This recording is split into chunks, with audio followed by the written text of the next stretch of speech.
Southern Fried True Crime covers cases that are not suitable for young listeners, and there may also be some explicit language used.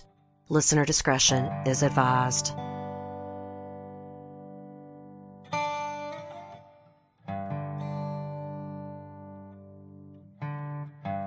It's 4 a.m. and you're sleeping soundly. You have a roommate you share an apartment with, and you feel secure.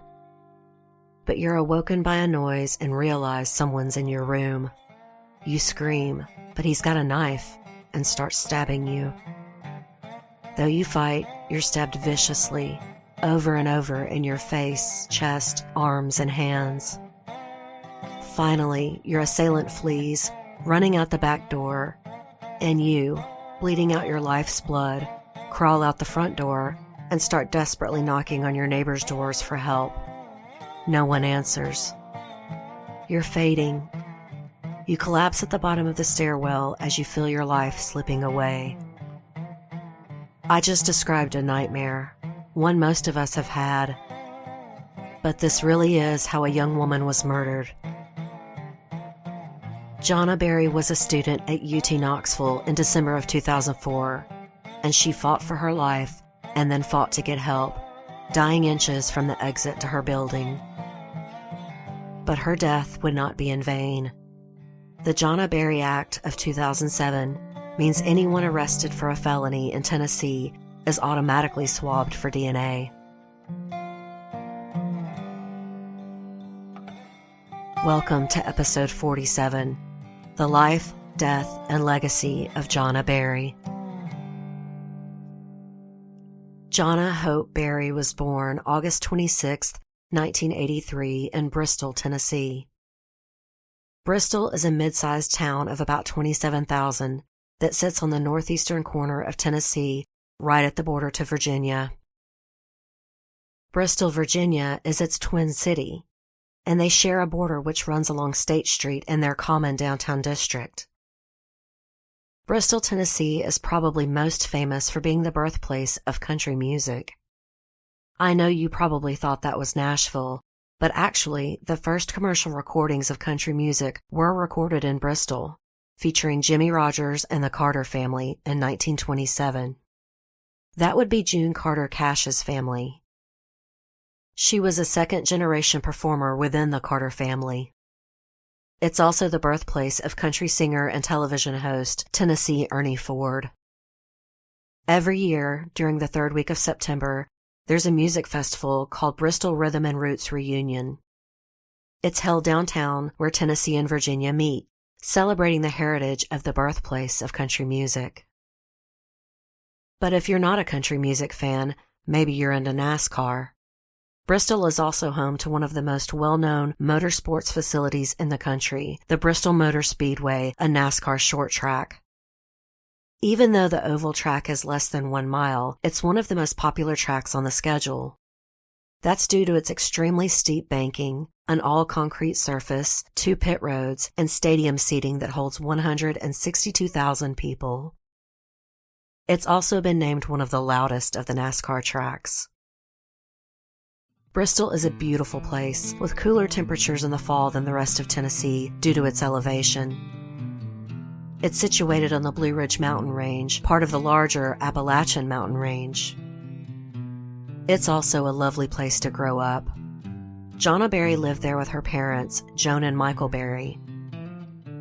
Mike is actually her stepdad. Her mother remarried when she was 7 years old, and Johnia took the name Berry and called him Dad the rest of her life. She attended Bristol, Tennessee High School, where she was a cheerleader, before going to college at East Tennessee State University in Johnson City, about a half hour from Bristol. Her degree was in psychology and criminology. She also worked with children at the ETSU Little Bucks Care Center while getting her undergraduate degree. While Johnia was at ETSU, her parents moved to Atlanta, and just a few weeks before her death on December 6th, Johnia moved to Knoxville, Tennessee, to work on her master's degree at the University of Tennessee.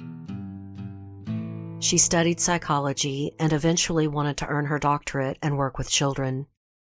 She was due to receive her diploma from ETSU on December 18, 2004, before starting at UT the following January.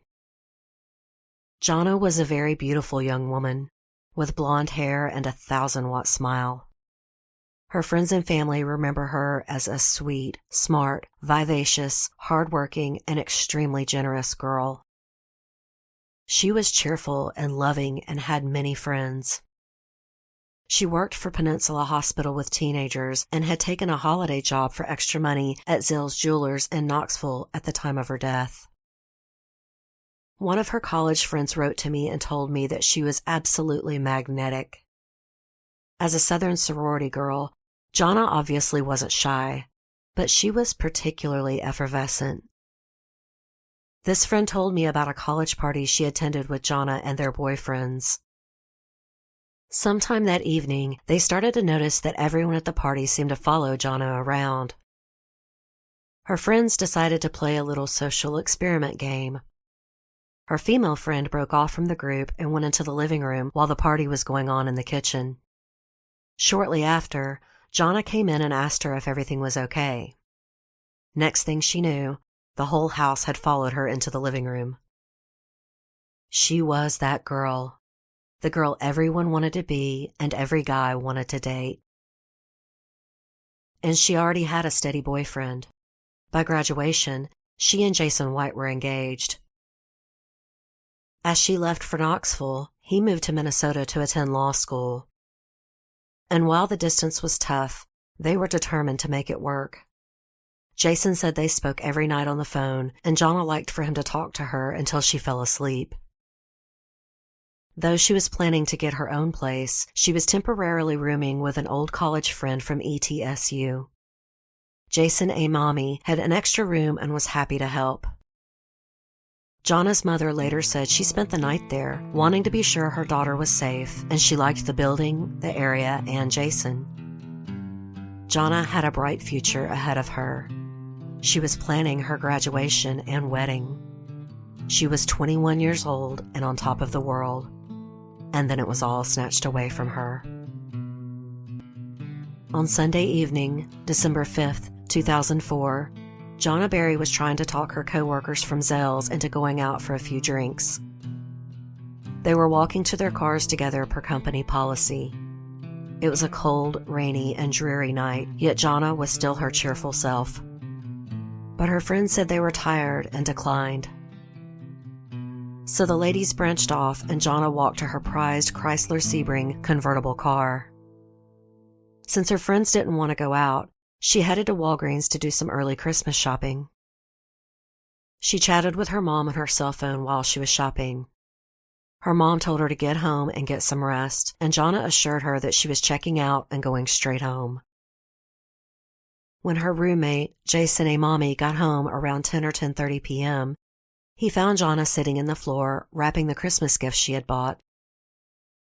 They were for the kids she used to work with at ETSU.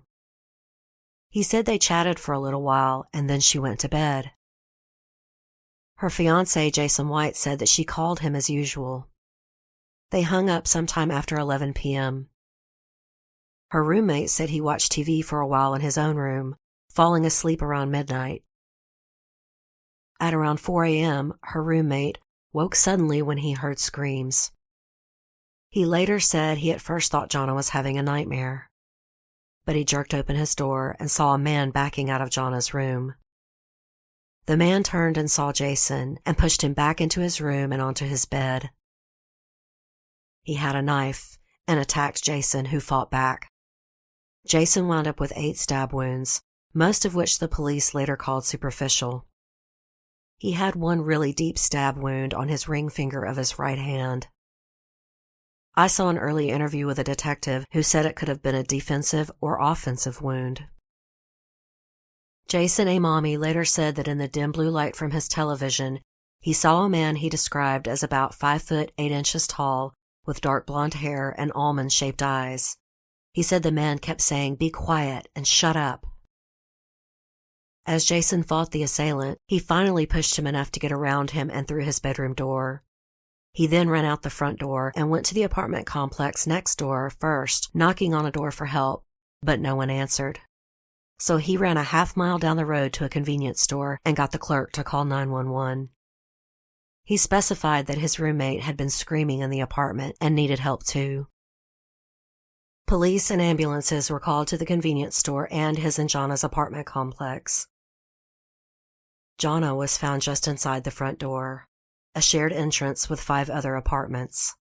She was alive, but just barely. The officer on scene asked her if her attacker was still in the apartment. She had no voice to answer, but he thought she nodded. She was rushed to the University of Tennessee Trauma Unit, and her roommate Jason was already there. He could hear the police scanner informing the hospital that they had a white female stabbing victim in cardiac arrest. Not long after that, an ER nurse came into his room and told him Johnia didn't make it. In Atlanta, Georgia, Joan Berry's cell phone rang at 5 a.m. and she immediately felt dread. No calls at 5 a.m. are ever a good thing, she thought. Oddly, the man on the phone asked to speak to Mike, her husband. It was a doctor from the UT hospital. He told Mike that his daughter had been stabbed, and they needed the Berrys to come identify her body. Mike and Joan Berry now had a 4-hour drive in the pouring rain to get to their daughter in Knoxville. Joan said she cried and prayed the whole way that it wasn't Johnia, that it was a mistake. She called her sons from her first marriage, who also lived in Knoxville, Kelly and Tim Burke, and hysterically begged them to get to the hospital. "She's by herself. She's by herself," she kept crying. Her brothers rushed to the hospital, where they were met by a detective who told them their little sister was dead. After a few hours, they were then asked to identify her body. Kelly Burke later said it's not like what you see in the movies. They don't take you in the room or even show you through a window. The detective flipped a photo over on a clipboard, and Kelly positively identified his baby sister. He said it was the worst moment of his life. As he and Tim rushed outside to get fresh air, their mom and Mike were just pulling into the parking lot. Kelly said his mother practically fell out of the car, trembling and crying, and said, "Is it true?" And he had to answer, "Yeah, Mom, it's true." And sobbing, she asked, "Did they hurt my baby's face?" Kelly didn't know how to answer his mother. In the photo he saw, Johnia's blonde hair was matted with blood. Her eyes were closed, and her face was indeed punctured with many stab wounds. She had over 20 stab wounds to her upper body and face. I saw one report say 26, but most interviews just say over 20. It was a vicious, frenzied attack. The family was in complete shock, with Joan's hysteria even finally settling down to quiet numbness. At 10 a.m., she called Jason White, Johnia's fiancé, in Minnesota and gave him the horrific news. Jason White later said he passed out, he just hit the floor. After a while, his neighbor heard him sobbing and banged on the door until he let her in. He was just frozen, and his kind neighbor booked him a plane ticket, packed him a suitcase, and then drove him to the airport. Back at Johnia's apartment, the investigation was just beginning. There was so much blood. In her apartment and on every single door she tried. There were 5 neighbors, and no one answered the door. Her blood led down the carpeted stairway all the way to the front entry door, where she was found. Johnia had not only fought her assailant, she had fought hard to get help, to get out. Crime scene investigators found one large pool of blood in her apartment near her own front door. She had fallen there and could have died then, but somehow got back up, half walking, half crawling, and begging for help that came too late. As usual, in the beginning of the investigation, they looked at anyone who was close to Johnia. Detective Brad Hall said it looked like a crime of passion. It was vicious. It was rageful. She was attacked in her bed. Despite being over 600 miles away, Johnia's fiancé, Jason White, was their first target. They checked every mode of transport to see if it was possible. It wasn't.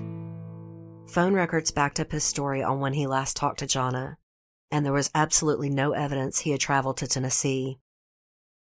It seems ludicrous they would even think that when he was so far away, but then the boyfriend is always the first suspect. Then the police quickly moved on to Jason Amami, Johnia's roommate, who had survived the brutal attack. And they weren't the only ones who were suspicious. Friends and family members were angry when he showed up at the funeral. In their minds, even if he wasn't the one that killed her, he didn't protect her. He didn't try to help her. He just ran. I understand a grieving family blindly being angry at him, but I have so much sympathy for the situation Jason was in. He later said he thought Johnia might have ran out while he was fighting their attacker. But does it really matter? He's a human being who is being viciously stabbed. Of course he ran at the first chance. And he ran for help, not just for himself. He made sure the 911 operator knew his roommate was probably still in the apartment. Without a weapon of his own, injured and in shock, what could he have really done? Johnia Berry's funeral was bleak. Not that all funerals aren't sad, but it rained heavily all day. Like the heavens were weeping for this young woman. Jason White, her fiancé, made sure that she had her engagement ring on, and also went up to the coffin at the funeral and struggled to put the original promise ring he had given her on her swollen hand. He had to slip it on her pinky finger. He later told the press he thought he would spend the rest of his life with her, and he wanted her to be buried with those rings, those symbolic promises of the future they had lost. As soon as Jason Amami was out of the hospital, the Knox County Police leaned on him hard. The television show On the Case with Paula Zahn shows footage from his interrogation. It's pitiful. They grilled him hard, particularly about which door he ran out. Jason's story never changed. He ran out the front door. Friends and family of Johnia's insisted she was obsessive about locked doors. They said she never would have left a door open. And police couldn't figure out how the killer had gotten into the apartment. Either the door was unlocked, or it was someone with a key, someone they knew, or Jason Amami did it himself. The reason they grilled him so hard about which door is there was a clear blood trail going out of the back door of the apartment. It wasn't just on the door, but all the way down the back stairs. The killer had fled out the back of the apartment as Jason had run out the front door. The blood trail had also been on the right side, as though the killer's right hand had been cut. Jason's deepest cut was to his right ring finger. Jason did say that he was the one that always took out the trash, and unlike Johnia, he wasn't as good about making sure the door was locked. He said it was very possible he had left that back door unlocked himself. The detectives grilled Jason for hours and then pressed him to take a polygraph. If you listen to enough true crime, you'll know that not only are polygraphs not admissible in court, they are largely considered junk science now. The polygraph examiner came in the room and asked him why he was lying.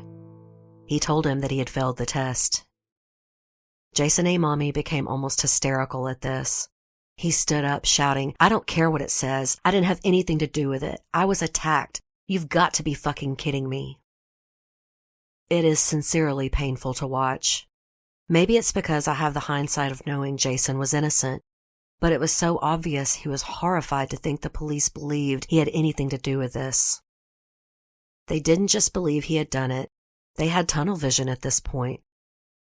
It's an unfortunately common response from police when there is little other evidence to go on, but they could have at least waited for the lab tests from the crime scene to come back before they interrogated Jason. Because the lab tests cleared him. There were 3 distinctive DNA profiles in the blood evidence: Johnia's, Jason's, and a third, unknown suspect. There was a third person there that night. But the damage was done as far as the public was concerned. The police had released his name to the media, and even after he was cleared, he became a pariah for not staying to defend Johnia. Again, this is so unfair. Johnia was attacked first. The killer ran out when Jason did, but he had no way of knowing how hurt she was, if she was running too, or anything else. And it kills me that people don't forgive the flight response he had. Johnia's family later did. His mother specifically said she didn't blame him, that he was a victim too. But Jason Amami not only had to deal with his hurtful publicity, but his own post-traumatic stress from the attack. He was stabbed in the face, in his chest, on his arms, and his finger was cut to the bone.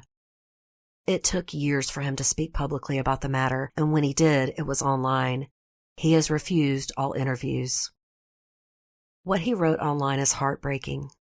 He had chronic pain, nightmares, anxiety, and insomnia. He was terrified to live alone for almost 2 years, living with his brother and sister-in-law. His health insurance only covered about 25% of his hospital bills, and the financial strain was also crippling. He pointed out that what the cops called superficial wounds were actually about 2 millimeters from puncturing his eyes. The gland in his cheek that produces saliva was severed. One of those so-called superficial wounds in his chest caused a collapsed lung. But worse than his physical injuries was being treated as a suspect. He said the detectives accused him of being into drugs, tearing apart his furniture and ripping open his car seats looking for drugs. He said even though he was cooperative, an assistant district attorney looked him in the face and told him he would make sure he went down for this. They had no reason to believe Jason Amami was on drugs or dealing drugs. It's not clear why they focused on Jason and drugs, except that the manic attack on Johnia may have looked like someone crazed and high on drugs had killed her. And they weren't off the mark, they just had the wrong guy. I understand the pressure of a case like this to law enforcement. A beautiful young woman is brutally murdered in this shocking manner, and the press goes into a feeding frenzy. But it's no excuse to focus on someone with no evidence, to not wait for lab tests, to discount the severity of Jason Amami's wounds, even to this day. Detectives concede that they got it wrong, but in interviews they still insist he wasn't seriously injured.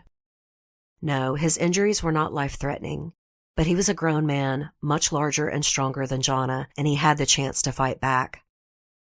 His grief and trauma looked very genuine to me. And a punctured lung and finger cut to the bone are not exactly superficial wounds. And this was 2004, not 1984. It took a few weeks to get the DNA results back, but it's not like Jason Amami was going anywhere. The police knew exactly where he was. His interrogation smacks of detectives with no other evidence, determined to wrap this up and get a confession. But what was the damn rush? Isn't the truth more important? And as for that polygraph examiner who told Jason he failed, that was a lie. He passed. Even if you consider it junk science, for the record, he passed. The police later claimed that the examiner made a terrible mistake. But I argue, police are allowed to lie to suspects. They walked straight in there and they told him he failed, hoping he would fold and confess. And then they had to eat shit on the evening news and say they made a mistake. But finally, now they had to clear both Jasons, the boyfriend and the roommate. The police had to keep investigating. And there was plenty of evidence in the apartment and outside. They found a ball cap on Johnia's bed, and they found scattered CDs and a stereo splattered with blood on the ground at the bottom of the back stairs. None of these items belonged to Johnia or Jason Amami. And besides the DNA, there was a clear fingerprint and Johnia's blood on the murder weapon. The knife was pulled from a block in the kitchen. It was a weapon of convenience, found on the floor near Johnia's room. It was bent from the vicious attack. It looks like a small blade, almost a steak knife. But either way, they had a fingerprint. Don't tell me they couldn't rule Jason Amami out from that print in Johnia's blood much quicker than waiting for the DNA results. But unfortunately, the police said the print did not come up in the system, nor did the DNA profile. But a composite sketch, based on Jason Amami's description, was put out almost immediately, pretty much the next day. And the tips started rolling in, as they usually do with a police sketch. Everyone with a friend, relative, or enemy that looked even remotely like that sketch called in. Police collected some 400 DNA samples and questioned over 1,000 suspects.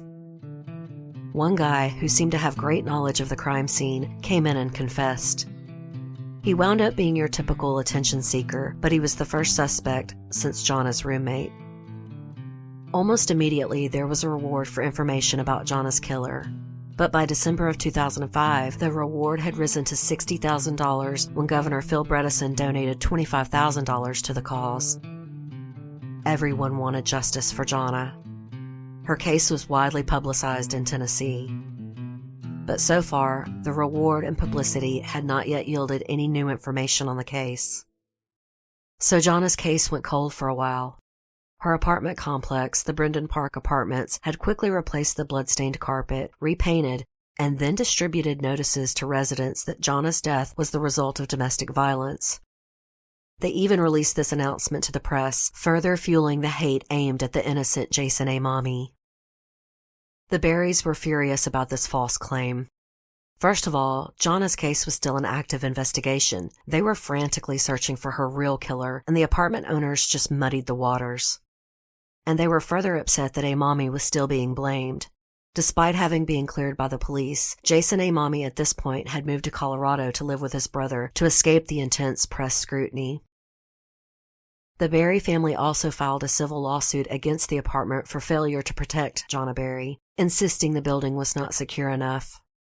The suit was settled out of court in October of 2007. They also criticized Sheriff Tim Hutchison for ignoring their concerns. They wanted the TBI brought in on their daughter's case, and the sheriff also blocked them from filming a segment for America's Most Wanted. The sheriff's office official statement on the matter was that they felt the facts of the case had, quote, been too publicized already and had somewhat hindered the investigation. That may have been in response to the one false confession they had, but the America's Most Wanted television show had a proven track record of helping solve cold cases. The Berrys were completely justified in wanting to keep their daughter's murder in the mind of the public. With no matches for prints or DNA, their only hope was a tip unless the killer struck again. But the police insisted they were, quote, pretty sure they knew who was involved. And they pointed to their 80% solve rate. They were confident they would close Johnia's case eventually. But Johnia's family was also incensed about the DNA results. How could they not find this guy when they had a fingerprint and DNA? Surely a criminal this vicious would have already been in the database. They then learned that Tennessee only collected DNA of convicted felons. Not everyone arrested for a crime, violent or not, goes to jail. It doesn't mean they are necessarily innocent, but just that sometimes the system fails. The Berrys had assumed there would be a large pool of criminals to check against, but they were wrong. They now had the agonizing wait, a wait for a tip or another crime to find a match. Obviously, hoping for another violent crime is a terrible thing to wish for, but this is the position they were left in. And so they put their anger and grief to action. They began lobbying Tennessee legislature for the Johnia Berry Act of 2007. Simply put, the new law would require a DNA swab on anyone arrested for a felony, before trial and regardless of conviction. Naturally, this law is considered controversial by some who feel it is a violation of the Fourth Amendment, which protects citizens against unlawful search and seizure. But proponents of the law point out that felonies are almost always committed by violent offenders, and we should have the right to try and identify them against cold cases and also keep their DNA on file if they offend in the future. Studies show that some 40% of burglaries and other nonviolent crimes are being committed by someone who is actually already a violent criminal. And if they weren't, there's an 80% chance that they will eventually commit a violent crime. Today, 31 states have a law on the books requiring the collection of DNA for felony arrests. Though many laws have been challenged at the state appellate level, the Supreme Court upheld the law in a case out of Maryland. It is also a federal law now to automatically collect DNA in violent and/or felony arrests. The Johnia Berry Act was passed into Tennessee law in May of 2007. In July of 2007, a 22-year-old man named Taylor Lee Olson was arrested at his home in Knoxville on a parole violation. Police say marijuana plants were found in his home. He voluntarily submitted a DNA sample. I find it incredibly unlikely that his fingerprints weren't already in the system. Olson had a rap sheet going back to his teenage years, spanning 2 counties, for everything from petty crimes to aggravated burglary, forgery, and even phone harassment. I've yet to see a good reason on why his print wasn't matched earlier. The police have given no explanation for this.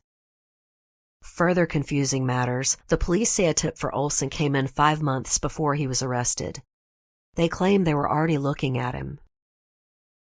Police finally ran his prints and found one was a match for the bloody print on the murder weapon. The DNA results from the voluntary sample came back in September of 2007. Olson was a match for the 3rd profile found at the crime scene. Now they brought him in. And Detective Hall can be seen on the interrogation video screaming at him to cut the bullshit, at which point Olson caved and confessed. Later, as he was being moved to another jail, reporters fired questions at Olson asking why he had killed Johnia Berry. He just kept saying, I'm sorry, I never meant for this to happen. I'm sorry, Lord, it was an accident." Obviously, everyone wanted to know how stabbing Johnia over 20 times was an accident. Olson's defense attorney, Gregory P. Isaacs, was busy asking for a continuance for his client so he could order further forensic testing. Taylor Olson's trial had been set to start March 3, 2008. Isaac complained that it took the police almost 3 years to charge his client, so he deserved longer than 6 months to prepare. It's a common stall tactic. He wanted the trial moved to July, and his motion was granted. But actually, Gregory Isaacs intended to point the finger at another suspect named Noah Thomas Cox. He was a friend of Olson's and a petty thief. That's why he wanted more forensic testing done. A third friend, named Augustine Joseph Leone, told authorities that Noah Cox had confessed to him that he killed Johnia Berry during a botched burglary. Leone said that Olson had broken into her apartment looking for car keys because the duo were trying to steal a car that night. He claims that Johnia heard Olson and armed herself with a knife and attacked him. Olson was injured, and then Noah Cox came in to defend him. As Taylor Olson ran out the back stairs bleeding, it was Noah Cox who had actually killed Johnia Berry. However, there was no other DNA found at the crime scene that implicated Noah Cox or even Augustine Leone. But all 3 men were considered black sheep according to the press reports. All were criminals and close friends. And even the police admitted that the composite sketch actually resembled Noah Cox more than Taylor Olson. But again, there was no physical evidence linking Cox to the crime. They had a fingerprint and DNA on Olson, not to mention a confession. And it would seem that Taylor Lee Olson knew it was hopeless. He was found in a cell on March 28, 2008, dead from an apparent suicide.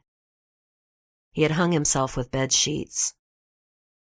He had left letters in his cell to his family, to Johnia's, and to the police. He insisted he didn't kill Johnia and claimed that Noah Cox was the real murderer. But when Taylor Olson broke down and confessed to the Knox County Police, he told the story of the night Johnia was killed. He said that he and Noah Cox had been drinking beer and smoking pot and started wandering around breaking into cars. He said that they got split up in the rain and he went wandering around the back of the Brendan Park apartment complex looking for an open door so he could steal car keys. He went through the unlocked back door of Johnia and Jason's apartment. He was stumbling around in the dark when he heard someone say, "Who are you? What are you doing?" Then he said, quote, "I just freaked out. I didn't see a face or anything. I got the knife away, and it didn't seem like I stabbed anybody. It seemed like a fight or something, and then I just ran." He never mentioned Noah Cox in his original confession. But interestingly, remember the scattered CDs and stereo with blood on it found outside the apartment? The police had identified the owner. His name was Brian McLemore, who also reported that 2 baseball caps were taken that night. The police had found 1 ball cap at the crime scene that didn't belong to Jason or Johnia. Noah Cox, during his interrogation, went to great lengths to deny he was there that night, but seemed to pause and go back to the ball cap. He suddenly remembered that he had tried his friend Taylor Olson's hat on, so if the police found hair with his DNA in the hat, that would be why. but the only hair found in the hat on scene belonged to the owner, Brian McLemore. Still, why would Noah Cox put that bit of detail out there unless he was afraid his DNA would be found? We will never know. Despite Olson's suicide note that insisted Cox was the killer, there was no other evidence tying him to the crime. Gregory Isaac said that putting the blame on Noah Cox would have been Olson's defense at trial. And it wasn't just his client's suicide notes, it's what Olson had been telling him all along. And he also found the police sketch to be an uncanny resemblance to Cox, saying a chill went up his spine when he saw it. I'll post the police sketch and photos of both men on my social media so you can see for yourself. It's up to you to decide if the police should have investigated Cox further. The Berry family was satisfied that Taylor Olson killed their daughter. Who else but a guilty man would commit suicide? If he was innocent, why wouldn't he stand trial? They were angered by Olson's suicide, saying he stole answers away from them. If anyone else was involved, that proof died with Olson. And they were livid at the instructions Taylor Olson left for his family for his funeral. Joan Berry said, quote, "He left instructions on songs he wanted sang and how he wanted things done. My daughter didn't get to do anything like that. She didn't even get to tell us goodbye." If there is a chance Noah Cox or Augustine Leone were involved, there is some cold comfort in knowing they are both incarcerated with Knox County today. Interestingly, Cox is in for drug charges, possession, and intent to sell. It is Leone that is in prison for violent crimes, including aggravated robbery and aggravated kidnapping. He was actually the first one to point the finger at Noah Cox, even before Taylor Olson did. But again, there is no physical evidence tying either man to the attack on Jason A. Mommy or the murder of Johnia Berry. And it was a massive crime scene, with blood all over Johnia's room, the apartment walls, and the door, the outside doors of her neighbors, and the steps leading to the entrance. I think it's possible that the trio were breaking into cars that night together, but that Taylor Olson went into Johnia's apartment alone. He claims that she grabbed the knife first. Maybe she did. But crime scene photos of her room show that she was attacked in her bed. I think Taylor Olson was a liar and a killer. But for whatever final cowardly reason, when he killed himself, he pointed the finger at Noah Cox. Mike and Joan Berry struggled to put their daughter's murder behind them, but they channeled their grief into advocacy. Joan founded the Hope for Victims advocacy group and has done even more than getting the DNA law passed. In July of 2009, TBI Director Mark Gwynn and Joan Berry cut the ribbon on a new TBI consolidated facility located in Strawberry Plains. The TBI dedicated their new DNA serology lab to Johnia Berry. And then Joan Berry took up another cause. In April of 2015, during Victims' Rights Week, Tennessee passed a new law allowing photographs of a victim before their death to be shown in court. Recent appeals courts' rulings had banned this practice, although it had been common practice for decades. That meant the only representation of the victim in court would be the crime scene and autopsy photos, dehumanizing the person that they were trying to get justice for. Shelby County District Attorney General Amy Wehrlich said, quote, "The passage of this victim life photo bill returns some measure of fairness by affording murder victims the right to be present in the courtroom, not as a corpse or a piece of evidence, but as a person, as shown in an appropriate photograph." Joan Berry was a vocal activist for this law, even though her daughter never got her day in court. And this isn't the only good work the Berrys have done in the passing years. Last year was the 13th annual Johnia Berry Memorial Toy Drive. Every year, they collect toys for needy children and distribute them to schools and nonprofit groups on the anniversary of Johnia's murder. She had been wrapping Christmas presents for underprivileged children on the night of her murder, and her parents made sure that those presents were delivered. They decided then to keep Johnia's tradition going every year, and every year the toy drive gets bigger and more successful. It is a fitting legacy to their generous daughter who cared so much for children. But it doesn't mean that the Berrys no longer grieve. Joan Berry, in particular, will probably never fully get over her daughter's death. She has said, "I hate sunny days because Johnia loved riding in the car with the top down. I hate rainy days too. It rained during the funeral and it rained the day she was murdered. All day." But Joan Berry also said she feels grateful for her memories. This final quote just breaks my heart, but it is so beautiful. Joan Berry said, "I would rather have had her for 21 years than not at all." Southern Fried True Crime is written and produced by me, Erica Kelley. The original graphic art is by Coley Horner, and Southern Fried's original music is by Rob Harrison of Gamma Radio. Thanks to listener Aaron for suggesting this case.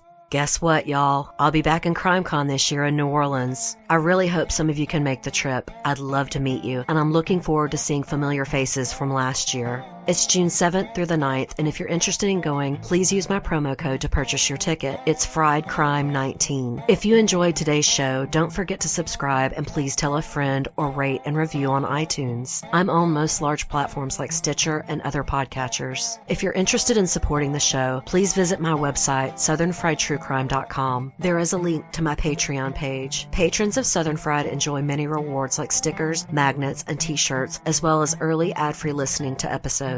Or if you would like to buy a t-shirt or other merch, you can now directly from my website. And there is also a donate button if you would like to make just a one-time donation. That's southernfriedtruecrime.com. If you have any comments, corrections, or suggestions, you can email me at southernfriedtruecrime@gmail.com. I love hearing from you guys, and I'm always looking for new cases, so please feel free to reach out. I am also all over social media. Just search the show name in your favorite platform if you'd like to connect with me there. If you're interested in discussing this case or any other episodes further, come check out my discussion group. It's linked to my Southern Fried True Crime Facebook page. We don't just discuss cases, we share memes, make friends, talk about current events and crime, and laugh at all things Southern. We'd love to have you. Until next time, thanks so much for listening. Y'all take care.